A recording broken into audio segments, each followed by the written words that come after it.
Boa noite, eu sou Cristiane Nunes, bacharel em Ciência e Tecnologia de Alimentos e mestrando em Nutrição e Saúde pela Universidade Federal de Lavras. Eu vou estar aqui falando um pouquinho para vocês das tecnologias emergentes para a conservação de alimentos. Nessa palestra serão abordados os seguintes tópicos: o que são as tecnologias emergentes, qual o interesse das indústrias nas tecnologias emergentes, como essas tecnologias são classificadas, e dentro da classificação eu vou estar falando um pouquinho das tecnologias térmicas e das tecnologias não térmicas, e as combinações entre as tecnologias para aumentar a taxa de inativação, tanto das enzimas como dos micro-organismos, e as referências que foram utilizadas como base para a elaboração dessa palestra. O que são as tecnologias emergentes? As tecnologias emergentes, elas iniciaram suas aplicações em outras áreas, como na área médica, como o uso do ultrassom, e na área militar, como o uso da alta pressão hidrostática. A aplicação na área de alimentos, ela já era conhecida desde o início do século XX. No entanto, a sua aplicação ainda era em pequena escala, e isso era devido a algumas limitações, como a falta de investimento, visto que as tecnologias emergentes, elas apresentam um alto custo dos seus equipamentos, como também a falta de normas regulatórias que viessem regulamentar tanto o aspecto nutricional, o aspecto químico e o aspecto microbiológico, como também na complexidade dos princípios, visto que as tecnologias emergentes, os seus princípios, eles são muito mais complexos em comparação com os métodos de conservação tradicionais. As tecnologias emergentes, elas vêm atraindo o interesse das indústrias de alimentos, principalmente porque as indústrias, elas buscam atender à demanda dos consumidores, que vêm modificando seus hábitos alimentares para hábitos mais saudáveis, como o consumo de alimentos mais ricos em nutrientes, o consumo de alimentos minimamente processados e também de alimentos seguros. Alimentos seguros principalmente em relação aos micro-organismos patógenos, que são aqueles micro-organismos causadores de doenças alimentares. Como também os consumidores, eles têm apresentado uma maior aceitação em relação àqueles alimentos que durante o seu processamento não venham ter danos ao meio ambiente. E as tecnologias emergentes, ditas também como tecnologias verdes ou como tecnologias limpas, são tecnologias que durante o processamento dos alimentos, elas não levam a nenhum dano ao meio ambiente. Além disso, os tratamentos térmicos convencionais, como a pasteurização e a esterilização, que são os métodos mais comuns de conservação dos alimentos, principalmente para a inativação microbiológica e enzimática, eles podem levar a alterações sensoriais, como, por exemplo, alterações na cor e no sabor, também perdas nutricionais, como perda de vitamina, e também perda de compostos bioativos, como as antocianinas. Enquanto que as tecnologias emergentes, além de manter as características sensoriais e nutricionais, elas garantem a segurança alimentar daquele alimento. As tecnologias emergentes, elas podem ser classificadas em térmicas e não térmicas. As térmicas são formas volumétricas de aquecimento por ondas eletromagnéticas, onde o aquecimento ele ocorre do interior do alimento para a superfície. E quanto que os métodos de conservação tradicionais, como o tratamento térmico, o aquecimento é da superfície para o interior. Isso faz com que o alimento ele apresente um maior aquecimento, ou seja, um aquecimento mais rápido, como também um aquecimento mais uniforme, um menor tempo de processamento e, consequentemente, leva a menores perdas tanto nos componentes nutricionais como nas alterações sensoriais. Dentre essas tecnologias estão o micro-ondas, o aquecimento ômico e a radiofrequência. Já quanto às tecnologias não térmicas, elas têm sido as mais adotadas pelas indústrias de alimento, principalmente por serem tecnologias que não fazem o uso do calor, mas sim de outros princípios, como as ondas sonoras, os pulsos elétricos, a radiação, a alta pressão, que são os princípios dessas tecnologias. E dentre essas tecnologias estão o ultrassom, o campo elétrico pulsado, a luz ultravioleta, a alta pressão hidrostática e também a luz pulsada. Essas tecnologias, elas apresentam umas inúmeras vantagens, desde o requerimento de menor quantidade de energia, menor tempo de processamento, menor temperatura aplicada, como também menores perdas nutricionais e alterações sensoriais. Aqui foram descritas apenas algumas tecnologias não térmicas, mas se vocês forem encontrar na literatura, vão observar que tem outras técnicas que também são ditas como tecnologias emergentes não térmicas. Dentre as tecnologias emergentes térmicas, tem-se a radiofrequência. A radiofrequência são ondas eletromagnéticas que pode ser aplicada em uma variedade de alimentos, mas que são aplicadas principalmente em alimentos semissólidos e sólidos e em alimentos que são embalados hermeticamente. Este equipamento, essa tecnologia, ela apresenta um longo comprimento de onda com uma frequência que varia de 300 kHz a 300 MHz e apresenta uma maior penetração. E também o mecanismo de inativação, ele ocorre a partir das ondas eletromagnéticas, ou seja, as ondas magnéticas e elétricas, elas, quando são expostas dentro de um campo elétrico e a partir da fricção das moléculas, vão ser convertidas em energia térmica. E essa energia térmica é que vai levar à formação de poros na membrana celular dos micro-organismos, e quanto maior a formação de poros, maior é a alteração na sua permeabilidade. E com isso, há uma desintegração das estruturas celulares e, consequentemente, a morte daquele micro-organismo. Já no caso das enzimas, há uma desnaturação da sua estrutura terciária e quaternária e, consequentemente, a inativação enzimática.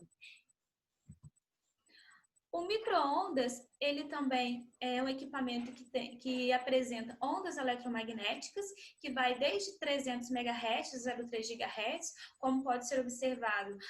A frequência do micro-ondas ele é maior do que a radiofrequência, e a inativação dos micro-organismos ela vai se dar pelo mesmo princípio do que na radiofrequência. Vai ser a conversão da energia elétrica e magnética em energia térmica, e com isso a formação de poros e a morte do micro-organismo e a desnaturação das proteínas e inativação das enzimas. Qual é a diferença entre o micro-ondas e a radiofrequência?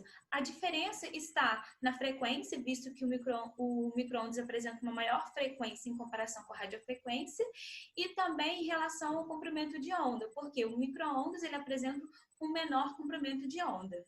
Também em relação à sua penetração, que o micro-ondas ele apresenta uma menor penetração, o que também pode estar relacionado também a um aquecimento não uniforme, e essa é uma das maiores desvantagens deste equipamento, que pode levar, ou seja, a um risco para a segurança do consumidor, porque alguns micro-organismos podem não ter sido inativados naquele alimento. O micro-ondas ele pode ser aplicado em leite, em suco de frutas, em bebidas alcoólicas, água de coco e outros alimentos. No slide eu trouxe dois equipamentos. Um é o micro-ondas mais comumente encontrado em laboratórios e em casa, na casa da maioria das famílias, e o outro é o micro-ondas em escala industrial, que é o mais adotado hoje na indústria de alimentos. Quanto ao aquecimento ômico, ele é uma das técnicas térmicas de maior aplicação e mais promissora, principalmente por levar ao aquecimento direto do alimento, que faz com que se tenha um rápido aquecimento e, consequentemente, um aquecimento mais uniforme. Ele apresenta uma frequência que vai de 50 a 60 Hz e a inativação ela se dá a partir da passagem elétrica, ou seja, da passagem da corrente elétrica pelo alimento. E quando ocorre a passagem dessa corrente elétrica pelo alimento, a resistência elétrica a resistência térmica desse alimento é convertida em energia térmica. E essa energia térmica que vai levar à formação dos poros, para, então, a inativação do micro-organismo e, consequentemente, a inativação das enzimas. O aquecimento ômico ele pode ser aplicado tanto em alimentos líquidos, como os viscosos, como também outros alimentos também, mas principalmente em ovos líquidos, leites e derivados. Dentre as tecnologias não térmicas está a alta pressão hidrostática, que é uma das tecnologias de maior aplicação na indústria de alimentos, principalmente para a inativação microbiana. Ela abrange uma faixa que vai de 100 a 1000 megapascal e a inativação dos micro-organismos e das enzimas vai ocorrer a partir da submissão do alimento a uma câmara de alta pressão, onde essa câmara ela contém água e essa água ela vai transferir para o produto já embalado a pressão, ou seja, a pressão ela vai ser transferida a partir da água para esse alimento. E esse alimento ele vai sofrer um processo de pressurização, onde ele vai reduzir o seu tamanho por alguns segundos. Ou seja, quando o produto ele sofre esse processo de pressurização, vai levar à desintegração das células dos micro-organismos e, consequentemente, uma maior modificação em toda a sua estrutura celular e, consequentemente, levando, então, à morte das células. As enzimas, ela vai levar a desnaturação das suas proteínas. Vários estudos já têm comprovado que a alta pressão ela pode levar à redução de até mesmo 8 ciclos microbianos. E foram observados que não houve nenhuma alteração nos componentes sensoriais e pequenas alterações nas características nutricionais. Uma das maiores limitações dessa tecnologia é o fato do equipamento da câmara de alta pressão apresentar um custo elevado e também de todos os alimentos que são submetidos a este processamento por essa tecnologia, eles necessitam ser embalados. E a embalagem ela tem que ser uma embalagem flexível, capaz de suportar a redução durante a pressurização e também a expansão quando a pressão é retirada, ou seja, de voltar ao seu formato original. Quanto à aplicação nos alimentos, a alta pressão ela é aplicada em uma variedade de alimentos, desde água de coco, molhos, e no Brasil ela tem sido aplicada numa indústria de carne, que é a Sadia, e já tem utilizado na produção do presunto cozido, para assim obter um produto com maior qualidade. O ultrassom. O ultrassom, ele também é dito como uma tecnologia emergente não térmica. Ele consiste em ondas sonoras. Essas ondas são ondas que excedem o limite humano de audição, geralmente com frequências em torno de 20 kHz, e ele pode ser dividido em alta energia e baixa energia, sendo que a alta energia é a frequência utilizada para a inativação enzimática e microbiológica. Como que ocorre a inativação por meio do ultrassom? Ocorre através do mecanismo dito como cavitação. Esse mecanismo de cavitação, ele leva à formação, o crescimento e a implosão de bolhas de gás. Essas bolhas de gás, quando elas implodem, elas levam a altas pressões, temperaturas e também a formação de radicais livres, que vão fazer com que haja um rompimento da estrutura celular do micro-organismo e com esse rompimento vai haver a liberação do conteúdo citoplasmático e com isso a morte celular. Enquanto as enzimas, elas vão as suas proteínas terciárias e quaternárias vão serem desnaturadas e consequentemente as enzimas vão ser inativadas. O ultrassom ele pode ser aplicado em diversos alimentos líquidos, ele também pode ser aplicado em sólidos, mas a sua aplicação se concentra mais em alimentos líquidos, como sucos, águas de coco, bebidas alcoólicas e outros alimentos. Dentre os equipamentos estão a sonda ultrassônica e o banho ultrassônico. A sonda, ela tem sido a de maior aplicação na indústria, principalmente pela sua maior eficácia na inativação. A luz ultravioleta também tem sido uma das tecnologias que apresenta um efeito germicida na maioria dos micro-organismos. Ela apresenta um amplo comprimento de onda no espectro eletromagnético, que varia desde os raios-x, que é de 200 nanômetros, à luz visível, que é de 400 nanômetros.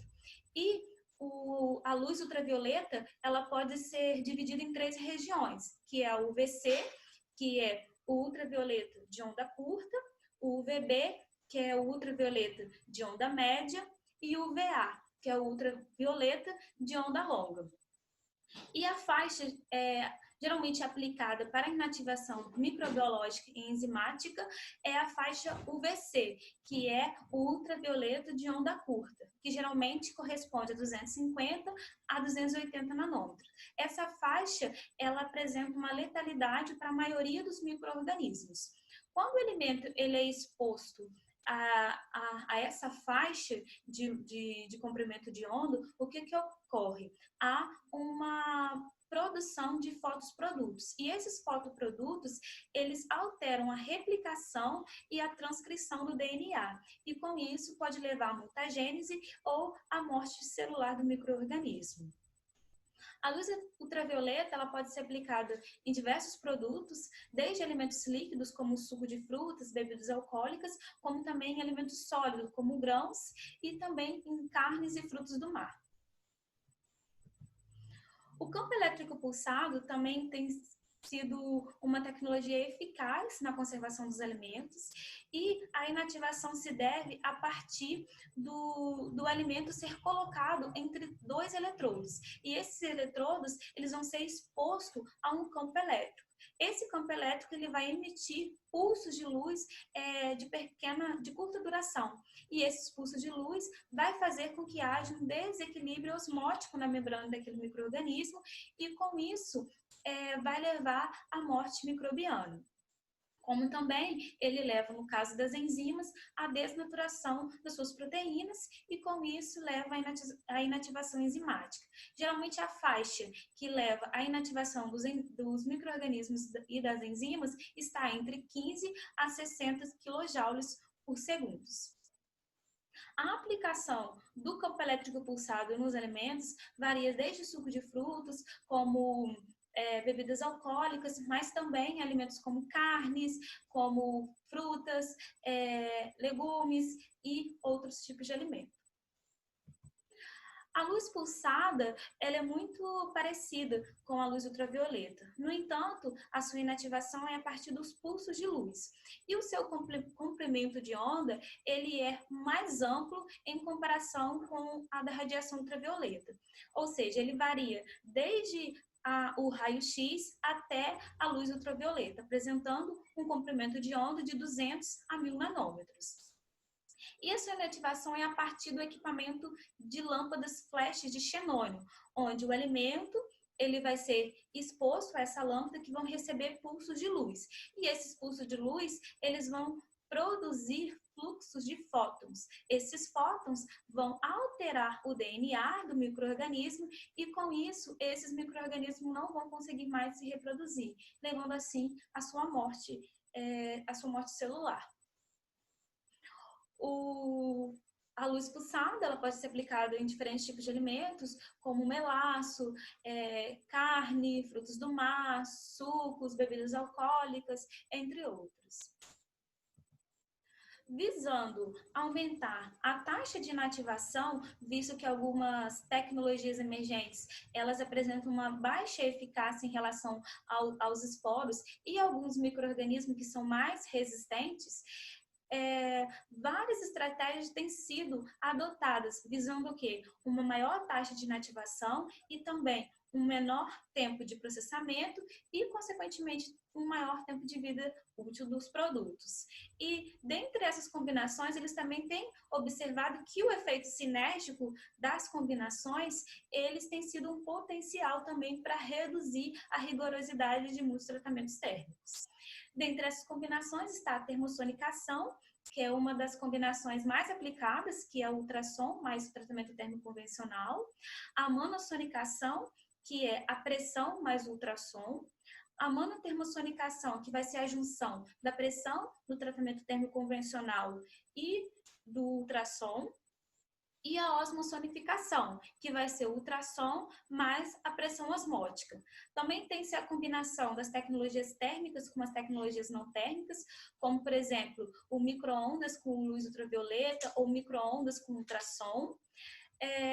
Também a combinação entre as tecnologias não térmicas, como alta pressão hidrostática com campo elétrico pulsado, ultravioleta com ultrassom e outras combinações. Como também a combinação tanto das tecnologias térmicas com agentes microbianos, como por exemplo do micro-ondas com a vanilina, como também das tecnologias não térmicas com os agentes microbianos, como o ultrassom com o benzoato de sódio, que têm sido eficazes tanto para inativar os micro-organismos, como já mostrou, da inativação de diversos tipos de micro-organismos, como também de enzimas em diversos tipos de alimentos, como também para melhorar as condições de processo e também para aumentar o tempo de vida útil desses produtos. As referências usadas para a elaboração dessa palestra foi principalmente no livro do SUM, que é um dos livros hoje de referência quanto às tecnologias emergentes, e também eu deixei aqui outros livros e também artigos também que hoje já são encontrados com vários tipos de combinações, com tecnologias térmicas e não térmicas, para caso vocês queiram aprofundar mais e saber mais sobre as tecnologias emergentes. Desde já, agradeço a todos vocês e deixo aí o meu contato, caso vocês tiverem alguma dúvida. Obrigada.